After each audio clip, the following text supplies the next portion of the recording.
ప్రభుని యేసుక్రీస్తు నామంలో మిమ్మల్ని అందరినీ ప్రేమతో ఆహ్వానిస్తూ ఉన్నాను.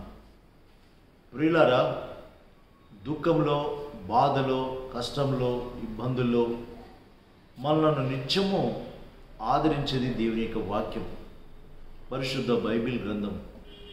బైబిల్ గ్రంథంలో ఉన్న ప్రతి మాట సర్వలోక మానవాళికి అది గొప్ప ఆశీర్వాదం, గొప్ప ప్రశాంతత, నెమ్మదిని ప్రసాదిస్తుంది. ఈరోజు లేఖన భాగాన్ని చదువుకుందాం. మత్తయి సువార్త 5వ అధ్యాయము 4వ వచనం వినండి.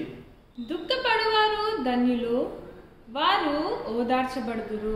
దుఃఖపడువారు ధన్యులు, వారు ఓదార్చబడుదురు. ఈ మాటలు ఎలా ఉన్నాయి ప్రియులారా?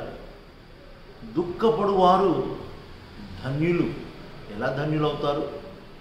దుఃఖము మనిషికి బాధను కలిగిస్తుంది, వేదన కలిగిస్తుంది, కన్నీటిని కలిగిస్తుంది, ఎంతో హృదయ ఆక్రందనకు కలిగిస్తుంది. కానీ పరిశుద్ధ బైబిల్ గ్రంథం చెప్తుంది, దుఃఖపడువారు ధన్యులు, వారు ఓదార్చబడుదురు. దుఃఖమును, ధన్యతను, ఈ రెండు మాటలు మనం చూస్తే ఒకదానికి మరొకటి వ్యతిరేకంగా కనిపిస్తూ ఉంది. దుఃఖించడం వేరు, ధన్యులుగా జీవించడం వేరు. వాస్తవంగా ధన్యులు ఎవరు? పేరు ఉన్నవారు, పలుకుబడి ఉన్నవారు, ధనమున్నవారు, అందచందంతో ఉన్నవారు, ఈ లోకంలో పేరు ప్రఖ్యాతిగాంచిన వారు ధన్యులు, గొప్పవారని అంటూ ఉంటాం. కానీ దుఃఖపడువారు ధన్యులట. ఇది ఎలాగో ఈరోజు ఈ వర్తమానం ద్వారా మనం నేర్చుకోబోతున్నాం. ప్రవక్త నటి ఇర్మియా తన జీవితాన్ని మనం చూచినట్లయితే, నశించిపోతున్న ప్రజలు, దేవుని చేత ఏర్పాటు చేయబడిన జనాంగం, వీరిని చూచినప్పుడు వీరి మీదికి రాబోతున్న ఆ యొక్క తీర్పును, నాశనమును చూచినప్పుడు ఇర్మియా ప్రవక్త ఎంతగానో దుఃఖించాడు, బాధపడ్డాడు, కన్నీళ్లతో దేవుని వేడుకున్నాడు. కన్నీళ్లు విడుచుచూ దేవుని వాక్యాన్ని ప్రవచించిన ప్రవక్త ఇర్మియా. ఆయనకు పరిశుద్ధ బైబిల్ గ్రంథంలో ధన్యకరమైన స్థానము లభించినది. యెషయా ప్రవక్తను మనం చూచినట్లయితే, యెషయా ప్రవక్త అంటాడు, అయ్యో అయ్యో, నేను అపవిత్రమైన పెదవులు గలవాడను, అపవిత్రమైన పెదవుల జనుల మధ్యలో నివసించువాడునని తన దౌర్భాగ్య పరిస్థితిని చూచి దుఃఖిస్తూ వచ్చాడు. యెషయా గ్రంథము 6వ అధ్యాయము 5వ వచనంలో మనం చూస్తాం ప్రియులారా. ఆ దుఃఖము, ఆ వేదన, ఆ కష్టాలు యెషయా ప్రవక్తను శుద్ధీకరించడానికి ఉపయోగపడ్డాయి, ఒక ప్రవక్తగా హెచ్చించడానికి ఉపయోగపడ్డాయి. చూసారా? దుఃఖము, కష్టము, శ్రమ ఒక మనిషిని శుద్ధీకరించింది. అంత మాత్రమే కాదు, దేవుని ప్రవక్తగా సిద్ధపరిచింది. నిజంగా ఇది ధన్యకరమైనది కాదా? నీ దుఃఖము నిన్ను శుద్ధీకరిస్తుందా? నీ దుఃఖము నిన్ను ఒక బలమైన విశ్వాసిగా నిలబెడుతుందా? అవును. మనం దుఃఖముతో, వేదనతో, కన్నీటితో చేసే ప్రార్థన ద్వారా నిజంగా దేవుని సొత్తైన జనాంగంగా, దేవునికి ఇష్టమైన ప్రజలుగా, దేవుని ఇష్టమైన బిడ్డగా మారు మనసు పొందడానికి, రూపాంతరం చెందడానికి సహాయపడుతుంది ప్రియులారా. అపోస్తలుడైన పౌలు అంటాడు, దైవ చిత్తానుసారమైనటి దుఃఖము రక్షణ, మారు మనసును కలగచేయును. అయితే లోక సంబంధమైనటి దుఃఖమట మరణాన్ని, శ్రమను కలగజేయును.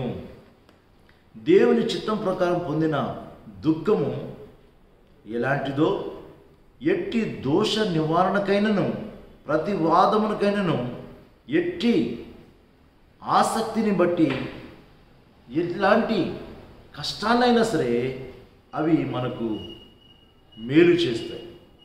ప్రేమటి దేవుని బిడ్డలారా, దేవుని చిత్తానుసారమైన దుఃఖము మనము దుఃఖించినప్పుడు ధన్యులవుతాం, దీవించబడతాం, ఆశీర్వదింపబడతాం.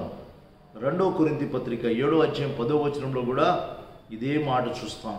దుఃఖపడువారు ధన్యులు.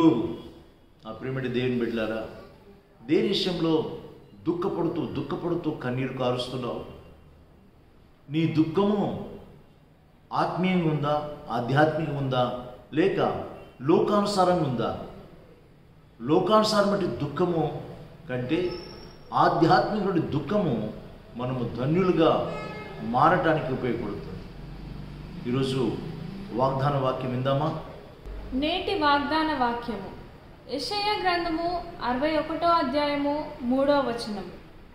సియోనులో దుఃఖించు వారికి ఉల్లాస వస్త్రమును ధరింపచేయుటకును, బూడిదకు ప్రతిగా పూదండను, దుఃఖమునకు ప్రతిగా ఆనంద తైలమును, భారభరితమైన ఆత్మకు ప్రతిగా స్తుతి వస్త్రమును వారికిచ్చుటకును ఆయన నన్ను పంపి ఉన్నాడు.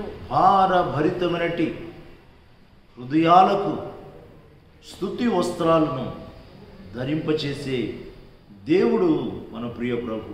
అంటాడు, ఏమంటాడంటే, దుఃఖించు వారికి ఉల్లాస వస్త్రము, బూడిదకు ప్రతిగా పూదండము, దుఃఖమునకు ప్రతిగా ఆనంద తైలము. ఇది ధన్యకరమైనది కాదా? ఆధ్యాత్మిక జీవితంలో మనము జీవించినప్పుడు ఈ ప్రతి దుఃఖము మనం ధన్యులకు ఉపయోగపడుతుంది. అలాంటి ధన్యకరమైన జీవితం జీవించడానికి పరిశుద్ధాత్మ దేవుడు మనకందరికీ సహాయం చేయనుగా. దైవాశీస్సులు ప్రార్థన చేసుకుందాం.